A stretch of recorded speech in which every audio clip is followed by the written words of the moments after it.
우리는 평론에 인생을 건다. 인생을 건 한판 평론 여의도 타짜 네 타짜를 소개해드립니다.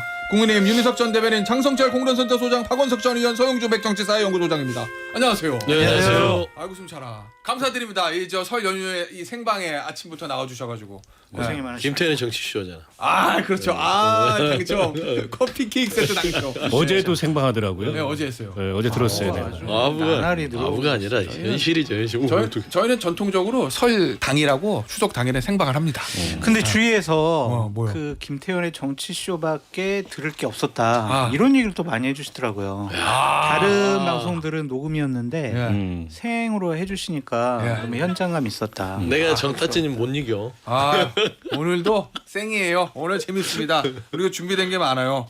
오늘은 뭐 할 거냐면 여러 이제 주요 정치인들의 워딩을 좀 분석을 해보고 대통령과 관련된, 그리고 여론조사 많이 나오잖아요. 신년에 더군다나 지금 생각지도 않았던 조기 대선이 생길 가능성이 좀 있으니까 저 단정할 수는 없지만 그래서 저 후보들 얘기들 좀 해보겠습니다. 여야. 자, 이거부터 해볼 건데 어제 이제 민주당에서 앞서 저희가 이 뉴스원샷 때도 말씀드렸는데 민주당에서 공개했어요. 최재형 목사하고 김건희 여사가 핸드백 주고받을 때 그때 했었던 김건희 여사의 워딩. 읽어드리면 아주 극우나 극좌는 없어져야 돼요. 우리나라에서 이제 그들이 나라를 이렇게 망친 거고 저희가 언제 이렇게 극우였습니까? 말이 안 되죠. 그러면서 이 보수에서도 저를 막 뭐라고 그런다. 영부인으로서 제가 그렇게 하는 거. 요거 이제 전직 영부인들 만나러 가는 거 얘기하는 거예요. 당연한 것이지 않나. 보수도 저 극우들은 미쳤다. 통합해야 된다. 사실은 다 통합하고 싶다. 그걸 제일 원하는 게 저다. 이렇게 얘기했거든요. 그걸 민주당 공개했어요. 말만 보면 말 자체는 영부인이 뭐 통합 외치고 극우나 극좌는 안 된다. 요거 이제 교과서에 나오는 좋은 말이잖아요. 일단 민주당에서 이걸 지금 이 타이밍에 공개한 이유는 뭐예요? 들으라는 소리죠. 뭐를? 그렇게 그 구구를 혐오하는 네. 김건희 씨와 윤석열 대통령 부부를 지금 네. 좋다고 밀고 있는데 서부지법까지 난동 폭도까지 하면서 몸바쳐서 하는데 다 필요 없다. 속으로는 다 당신들 그렇게 생각하지 않는다라는 것이고, 예. 김건희 씨가 얘기했던 부분에 있어서는 윤석열 대통령이 예전에 한번 그 녹취가 한번 나왔어요.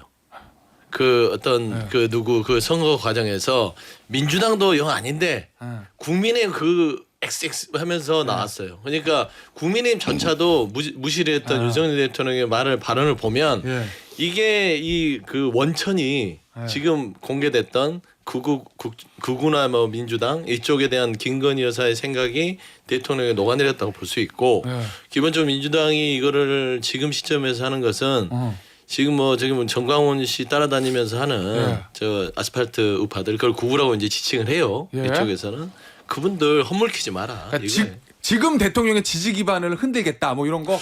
그런 전략이 있지 않겠어요. 현실을 직시해라 그거죠. 뭐요? 아니 뭐 말인즉슨 틀린 말은 아니잖아요. 이 그 김건희 씨가 여사 한 얘기가. 근데 그 얘기 중간에 보면 무슨 내가 이 자리에 올라본 이런 얘기가 나와요. 그러니까 이게 인식이 거의 본인이 대통령이야. 그리고 본인이 어쨌든 통치를 하는 거고 본인이 어쨌든 뭐 극좌도 극우도 다 배제하고 국민 통합하겠다. 그래서 역시 김건희 씨의 국정 개입이라는 게 그냥 소문 정도가 아니고 실제 저런 생각을 가지고 있다면 상당한 국정 개입을 했을 가능성이 있고 이런 얼마 말을 전에 하는 것 자체가 그렇죠. 얼마 전에 비화폰 얘기가 공개가 됐잖아요. 근데 그 비화폰 가지고 이제 장관들하고 장관들한테도 대통령이나 여사가 전화하면 잘 받아라 이렇게 이제 지침을 줬다는 거 아니겠습니까? 그것만 보더라도 이 대통령실 내부에 물론 이제 그로 인해서 지금 이 문제가 내란 사태나 계엄 사태가 불거진 건 아니지만 이 계엄 내란이 아니더라도 상당한 문제가 있었다는 게 다시 한번 확인되는 거고 지금 어떻게 보면 헛물키고 있는 거죠. 전광훈 목사를 비롯한 이 그우들이 같은 편인 줄 알고. 근데 이제 이 김건희 윤석열 부부의 정신 세계는 토사구팽이에요. 상대가 누구든. 문재인 정권 때는 또 문재인 정권한테 이 양도구육 해가지고 검찰총장 되고 또 중앙지검장도 되고 그랬다가 대선 후보 되는 과정에서 또 그런 양도구육 해가지고 이준석하고 파트너십을 통해서 대통령이 되고 또 이준석 버리고 지금도 마찬가지죠. 자기들의 필요에 의해서 그걸 이용하는 거지. 그게 신념화돼 있거나 내지는 뭐 이 극우 세력을 정치적으로 한 몸이라고 생각하는 이런 게 아닌 거죠. 예. 자, 김건희 여사에게 비화폰 지급했다는 거 우리가 지난주에 이제 본방불가에서도 이거 다뤘는데 일단 김성훈 경호처 차장은 확인해 줄 수 없다. 뭐 이렇게 얘기했다라는 거는 저희가 그게 좋다는 얘기예요. 뭐 어쨌든 말은 정치권에서는. 그렇다는 얘기지 뭐. 예. 예. 확인을 왜요? 아니, 그러니까 싹 저는- 웃으시던데. 아니 네. 저는 윤희석 대변인님이 되게 슬픈 눈으로 이렇게 아, 그래요? 박원석 의원님이나 소영주 소장님 하시는 말씀을 듣고 있어가지고 예. 슬픈 눈으로 예, 윤타짜가? 제가 안타까워서 그러고 제가 뭐 좋을 일이 있겠어요 요새. 그럼 윤타짜 얘기부터 들어보죠. 왜 슬픈 눈을 하고 있었는지. 저런 이제 발언들이 이제 나오니까 뭐요? 김건희 여사 발언 이거? 그 결론은 민주당에서 사실 말만 보면 뭐 굳이 꺼내서 얘기할 거면 구구도 아니면서 왜 구구랑 요새 그러냐 그밖에 없는 거 아니에요. 예. 솔직히 말만 얘기해서. 보면 멋있는 말이지. 예, 그분화 그렇죠. 국자는 없어져야 돼요. 통합이 예. 중요해요. 이거 정답이잖아요. 이게. 민주당에서는 이제 윤 대통령에 대한 공격에 항상 김건희 여사까지 해서 같이 예. 공격하는 모양새인데 최근에는 김건희 여사가 뭐 외부에 노출도 안 되고 예. 뭐 기껏해야 전원에 의한 뭐 비화폰을 줬다더니 뭐 이런 얘기밖에 없으니까 조금 이제 수세에 몰린 측면에서 김건희 여사를 계속 공격하자는 차원으로 자꾸 녹취를 풀려고 하는 느낌이에요. 왜 그러냐면 박지원 의원이 자꾸 김건희 여사를 자꾸 이렇게 목적어로 두고 정치 공세하는데 좀 개도 키워준다 그러고. 도를 넘잖아요. 뭐 같은 뭐 구치소를 간다는 둥. 예.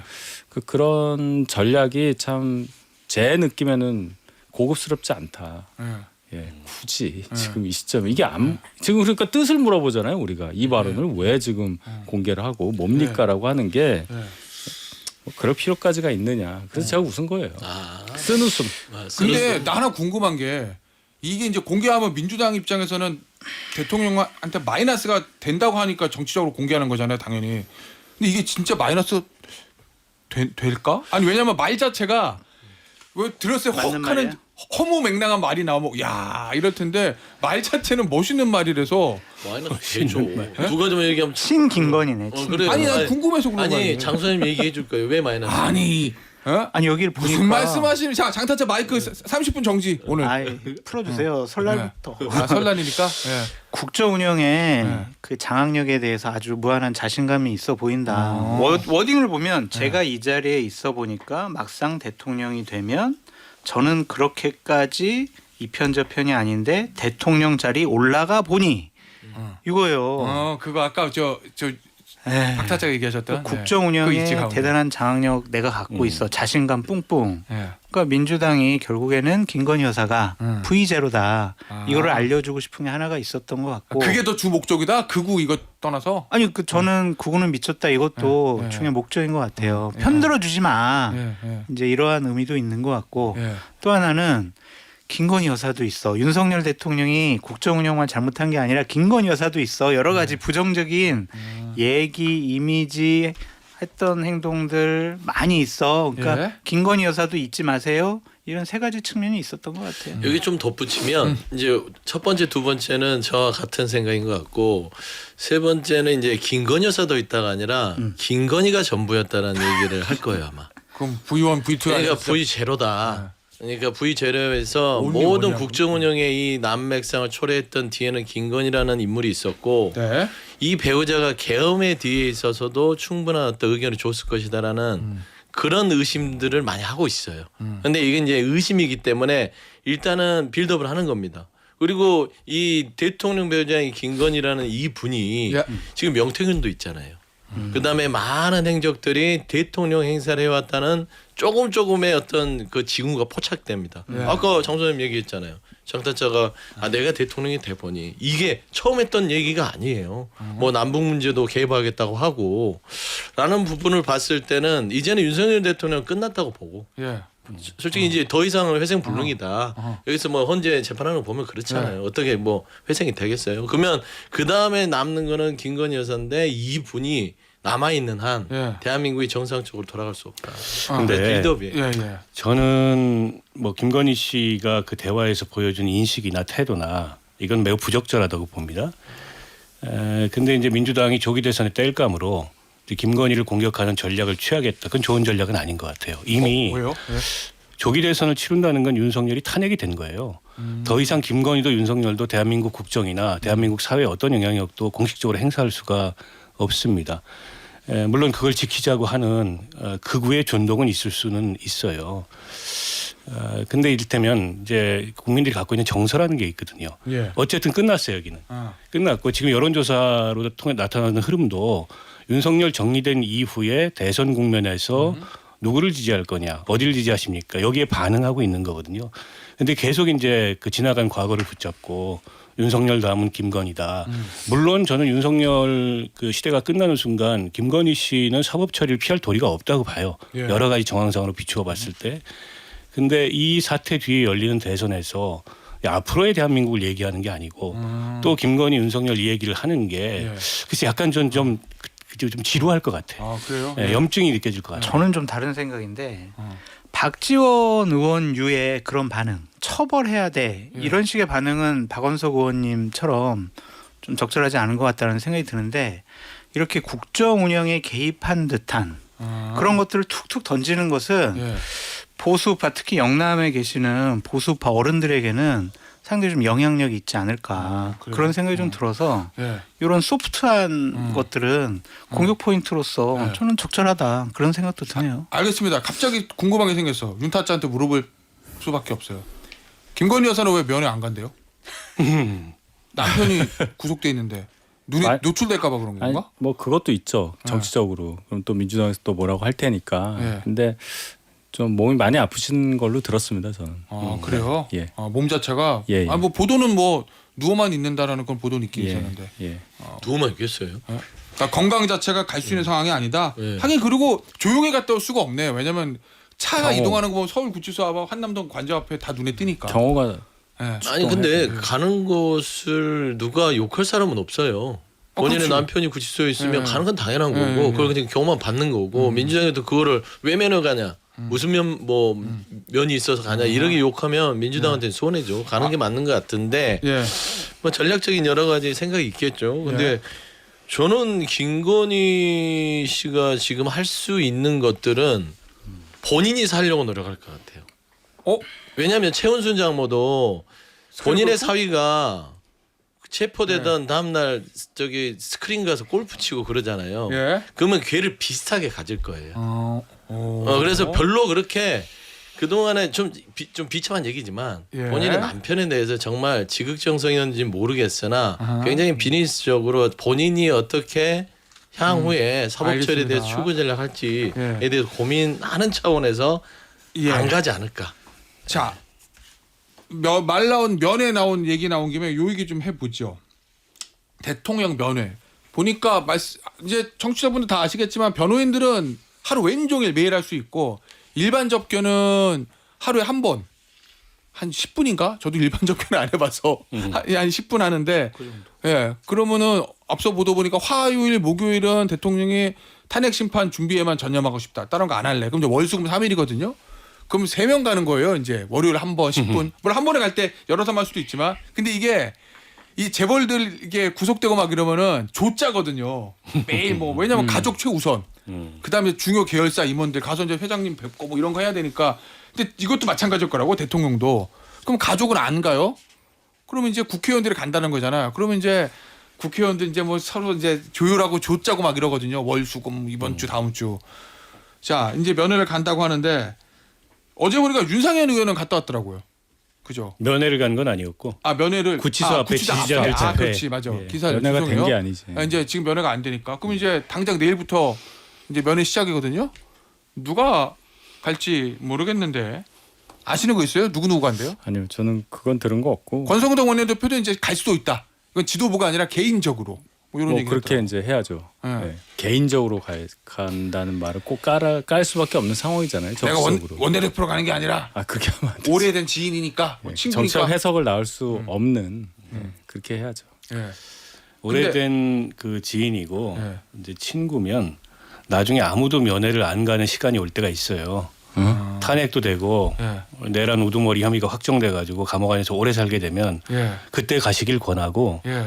지금은 뭐 지도부로서 가는 게 아니고 이런 말 자체가 말이 안 되는 게 본인이 지도부인데 뭐 지도부로서 가는 게 아니다라는 게 말이 됩니까? 지금은 어쨌든 뭐 여론조사 등등에 편승해서 예. 어쨌든 거기에 눈도장 찍고 또 지지층들한테 자기 이렇게 갔다 이런 걸 쇼잉하고 한편으로는 지금 진행되는 절차에 여전히 우리는 수긍할 수 없다, 불복한다, 뭐 이런 걸 드러내는 것에서 좀 바람직하지 않다고 생각하고요. 근데 현역 의원들은 장소 변경 접견이라는 걸 할 수가 있어요. 아, 있죠. 예. 그건 이제 이렇게 뭘 이걸 사이에 두고 플라스틱 이걸 사이에 두고 하는 10분짜리 면회가 아니고 그보다 길게 정말 이렇게 대면을 예, 하고 예전에 별도의 특별면회. 방에서 아, 특별면회 그 예전에. 장소 변경 접견이라 그러는데 현직 의원들은 그게 돼요. 예. 아마 그걸 통해서 현직 의원들이 접견을 하지 않을까 싶은데 이제 그렇게 되면은 하루 종일 이제 접견 다니느라고 구치소에 있는 그 기간 동안에는 바쁠 거예요. 왜냐하면 뭐 변호인 접견 와가지고 예. 뭐 하루 종일 있지, 장소 변경 접견 오지, 예. 일반 접견 오지, 뭐 그런 상황이 올 텐데 뭐 인간적으로 접견할 수 있다고 생각해요. 예. 그러나 이제 정치적 메시지를 전달하는 식으로 아. 그 접견이 활용된다면 그 바람직하지 않아요. 아, 알겠습니다. 자, 어제는 윤상현 의원이 구치소 앞에만 갔었고 지지자들이 구치소 향해서 떡국을 놓고 세배를 했습니다. 요건 뭐 이제 지지자들이니까 저희가 뭐 정치적인 뭐 의미를 부여하는 해석을 하진 않겠어요. 지금 뭐 지지자들이니까. 자, 그런데 정치인들 윤상현 의원이 있었고 국민의힘 원외 당협위원장들이 있었거든요. 어제 보니까 원외 당협위원장이 한 20명 정도 가서 구치소 향해서 이제 절한 건 아니고 90도로 이제 폴더 인사를 하면서 뭐 그다음에 대통령께 드리는 편지 뭐 이런 거 낭독하고 편지 전달하고 뭐 이렇게 했어요. 앞서 그 20인 당협위원장 얼굴을 제가 보니까 제 기억에 심재철 위원장 있었고 홍인정 위원장, 이상규 위원장도 있었던 것 같고 그 다음에 김선동 전 의원 위원장이 있었고 뭐 이렇게들 제가 얼굴을 아는 사람 하는 그 정도. 나머지 분들은 잘 모르겠고 한 20명 정도 있던데 윤타짱 그 장면 어떻게 봤습니까? 예. 다 괴로우십니까?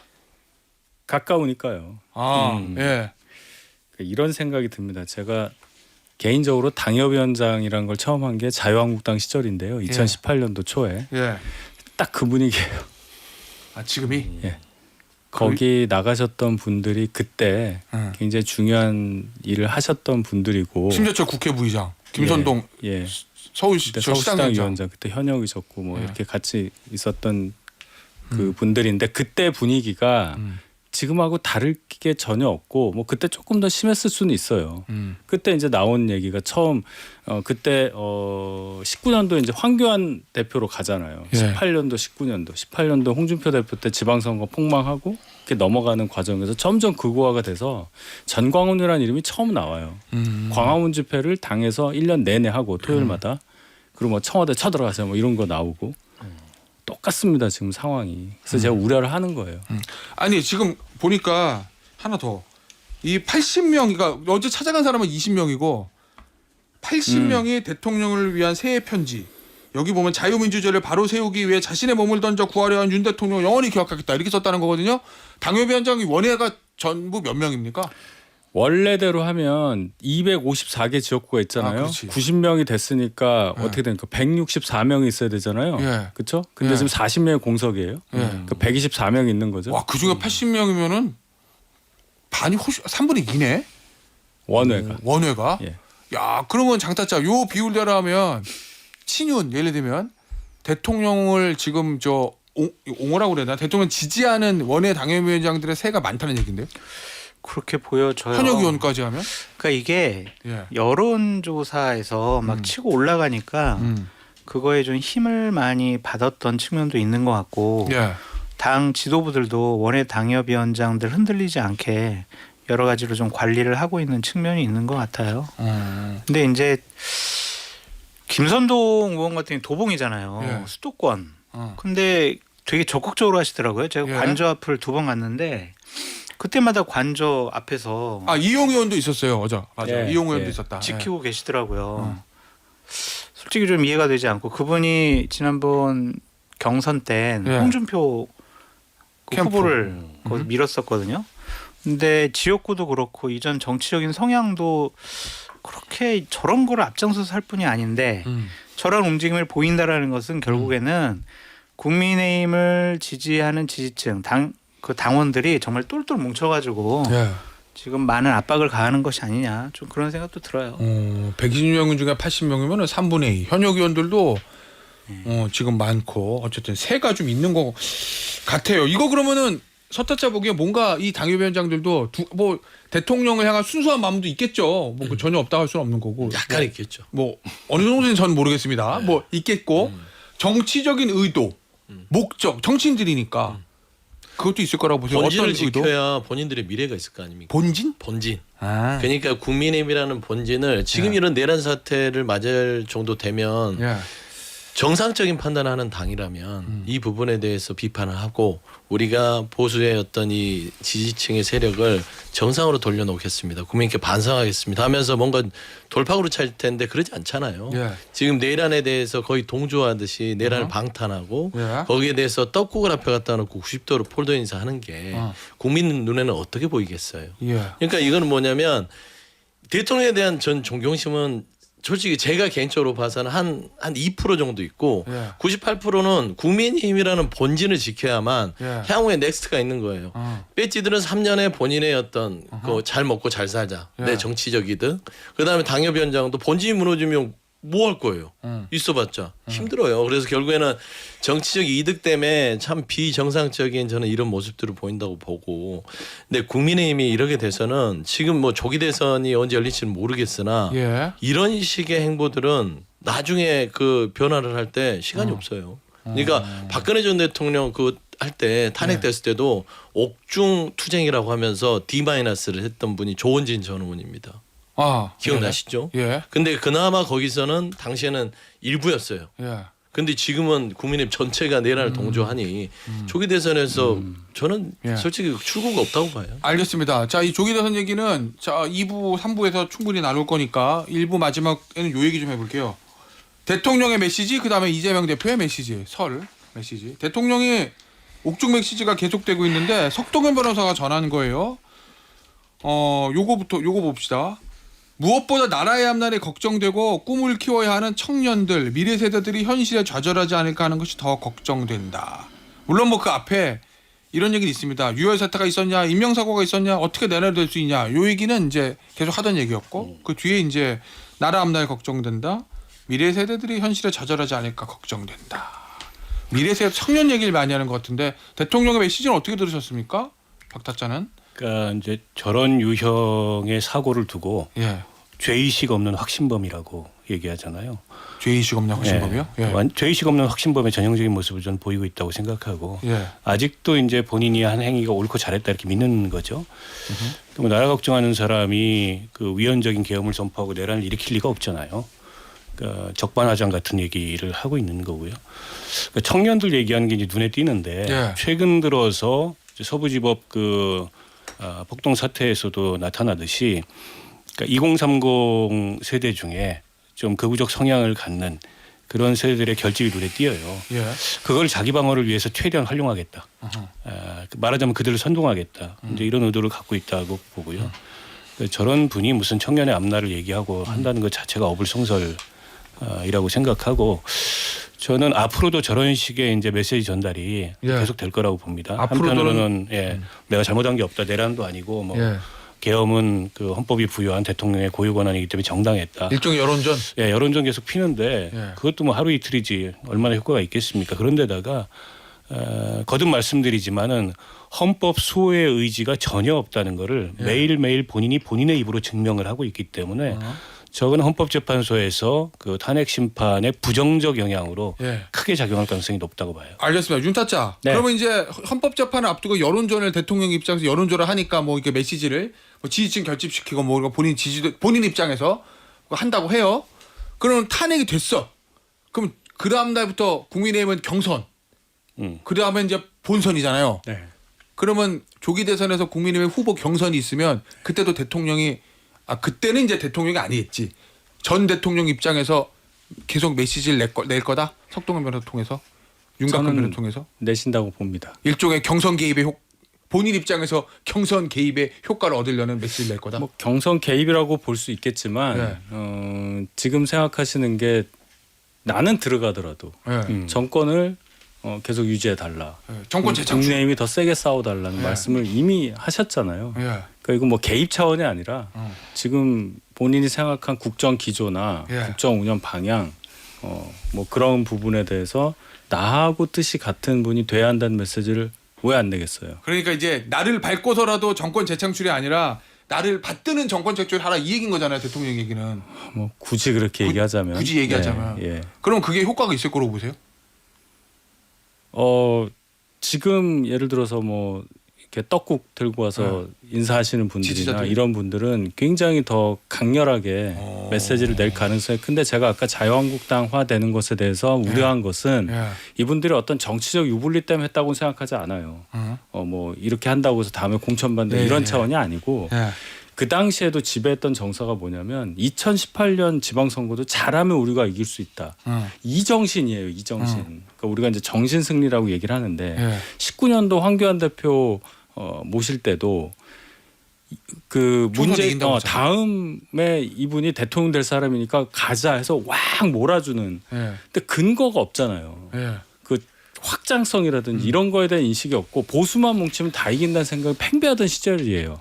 보수만 뭉치면 다 이긴다. 그게 미래통합도 아닙니까? 예. 그래서 졌잖아요. 네. 103석이었잖아요 그때는.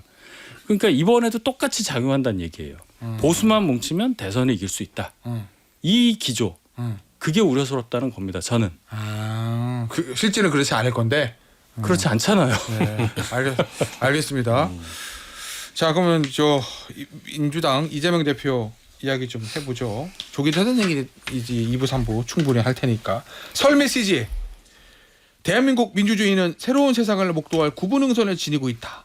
고대 속에 잠든 아고라를 깨어낼 것이다. 라고 메시지를 냈는데 장타짜는 어떻게 들었어요? 아고라가 아니라 아수라 영화를 좀 보시면서 아수라야 또.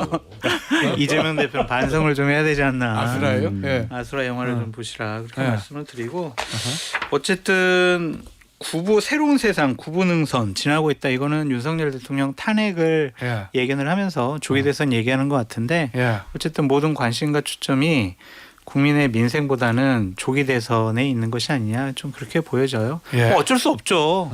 앞으로 한 예정대로 하면 4개월 안에는 예. 대선이 이루어질 것 같은데 지금 이재명 대표가 당내에서는 또 진보 진영에서는 누구도 넘볼 수 없는 대선 후보의 위치를 갖고 있지만 본인이 갖고 있는 한계를 벗어나기 위해서 여러 가지 행동과 메시지를 해야지 이런 식의 나 대권에 욕심이 있어 이런 식의 메시지만 내는 게 과연 도움이 될 것이냐 좀 그렇게 비판적으로 봅니다. 아니 국민의힘에서는 강력한 법의 심판 구분응선을 지나고 있다. 뭐 이렇게 받아쳤던데.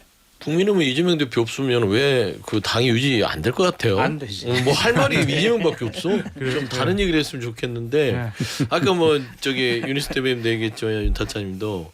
그러니까 본진 지키기에만 급급한 거예요, 국민의힘은. 근데 이제 이재명 대표의 얘기는 뭐냐면 어차피 그 윤석열 대통령의 이 탄핵 심판은 끝났다. 그러니까 결국엔 민주주의가 이기는 모습을 보여줄 것이다라는 것이고 구분응선이 어떤 큰 의미는 없는 것 같고 다 끝났다는 얘기를 한 것 같아요. 그러니까 조기 대선 준비를 좀 해야 되고 그 다음에 민주주의에 대해서 많은 지지를 좀 보내달라 이런 정치적 메시지고 아마 좀 디테일한 얘기들은 향후에 또 더 나올 것 같아요. 그래요. 예. 박타짜의 평가를 들어봅시다. 글쎄요, 뭐 크게 해석이 필요한 메시지는 아닌 것 같고 예. 원론적이죠, 다분히. 예. 어쨌든 윤석열 탄핵이 인용되고 조기 대선으로 간다. 국민이 결국엔 승리했다. 예. 뭐 이런 얘기인 거고 고대에 잠든 뭐 아고라를 깨우겠다라는 거는 그 이제 민주주의의 새로운 광장이 펼쳐지기 때문에 거기서 이제 다양한 목소리가 나오도록 해야 한다. 뭐 이런 얘기인데 보기에 따라서는 그 당내에서조차 예. 민주주의의 다양한 목소리가 안 나오는데 무슨 뭐 고대에 잠든 아고라를 깨우냐. 예. 이런 비판적인 시선으로 볼 수도 있겠다. 그러니까 최근 들어서 비명계 주자들이 여러 가지로 예. 당내 다양성이나 당내 민주주의나 이런 데서 문제 제기를 해요. 맞아요. 근데 이재명 대표의 태도는 일축하는 분위기입니다. 보기에 따라서는 그게 안정감이라고 볼 수도 있다. 예. 그래서 별로 달라질 것 같지 않아요. 이재명 예. 대표의 태도가. 예. 근데 그게 이제 본인의 확장성을 가로막는 한계인데 정작 이재명 대표는 답을 딴 데서 찾는 것 같아요. 뭐 정책적 우클릭 이런 걸로. 근데 그거는 지금 필요한 조치가 아니다. 제가 보기에는. 그런 면에서 정책보다 정치에서 찾아야 된다. 네, 생각을 좀 많이 해봐야 될 것 같아요. 이 대표가. 알겠습니다. 시간이 그러면 저 조기 대선은 8시 넘어서 하고 요 얘기 잠깐 해보죠. 윤타짜. 네. 대통령 탄핵 심판 나가서 변론 2번 한 거 다 봤죠? 예. 그 대통령은 본인한테 도움된다 이렇게 하면 지지층 결집시키고 헌재도 흔들리고 요 생각일 거 아니에요. 당연히. 예, 그럴 수 있죠. 예. 실제로 대통령 변론하는 두 번의 모습을 보니까 어떨 것 같습니까? 이 대통령한테 플러스가 될 것 같아요? 마이너스가 될 것 같아요? 객관적으로 저는 도움이 안 될 걸로 보입니다. 왜죠? 그러니까 지지자들한테는 속으로 할 수도 있는데 예. 결론은 헌법재판관들이 어떻게 받아들이냐가 중요한 거 아니겠습니까? 예. 예, 그분들 생각에서 그렇게 여유 있고 또 김영현 전 장관과 뭔가 예. 이 맞춰진 듯한 문답이 오가고 김영현 기억나십니까? 제 듣고 보니까 기억이 납니다. 이런 거. 그다음에 이제 김영현 전 장관 변호인들이 막 항의하고 예. 뭐 절차에 대해서 얘기하고 하는 것이 헌법재판관들이 좋게 볼 이유가 아니잖아요. 아하. 예. 도움이 그런 안 차원에서라도 되구나. 도움이 안 되고 또 논리적으로도 자꾸 그걸 지적을 했잖아요. 여러 가지로 예. 뭐 개헌 발동 상황이라든지 이런 부분에 있어서 막히는 부분이 있었더란 말입니다. 예. 윤 대통령 변호인 측 주장들에 대해서 뭐 크리미아 반도 얘기부터 나오고 예. 그런 것들이 그래서 결론은 좀 전략 수정이 필요하지 않을까라는 말씀을 제가 드려요. 뭔가 좀 더 너무 당당하고 예. 너무나 이 본인 입장이 확고하게 이건 맞다고 하는 그런 태도보다는 조금 더 설득을 하려는 자세가 예. 적어도 변호인 측에서는 필요하다고 봐요. 예. 그 제가 보니까는 네. 그 윤 대통령의 변호인은 본인이었다. 이게 확인이 되는 것 같아요. 스스로. 예. 아니, 왜냐하면 그 전에 변론에서 예. 윤 대통령 측의 대리인들이 너무 헤맸잖아요. 말도 안 되는 얘기도 하고 도대체 전략이 뭔가 굉장히 예. 의심스러울 정도로. 근데 이제 거기에 일관성이 좀 잡혔어요. 본인이 나와가지고 자기 변론을 하면서 예. 그리고 변호인들이 그렇게 헤맸던 이유는 법률적으로는 이렇게 방어하면 안 될 것 같은데 당사자의 의지가 워낙 확고하니까 예. 말도 안 되는 얘기로 계속 궤변만 늘어놓을 수밖에 없었던. 그래서 저 탄핵 심판이 끝날 때까지 자기 변호를 할 것 같아요. 본인이 중심이 돼서. 그래서 만약에 전략을 바꾸려면 그걸 꺾을 수 있는 진짜 유능한 변호인들을 새로 선임하지 않는 이상 전략이 달라질 것 같지 않아요? 저는 법률계 화타가 와도 못 바꿔요. 그래요. 이 상황은 왜 그러냐면 이게 이 헌재에서요. 지금 현재의 윤석열 대통령의 내란 행위, 내란의 어떤 우두머리 행위를 인정하는 순간 대한민국 법치가 향후에 다 무너져 버립니다. 예. 예를 들면 이걸 통치행위로 인정해 좀 어때요? 다음 대통령들이요 기분 나쁘면 그냥 계속 하는 거예요. 그래서 이건 기본 자체로 법적으로 대응할 게 없다. 그렇게.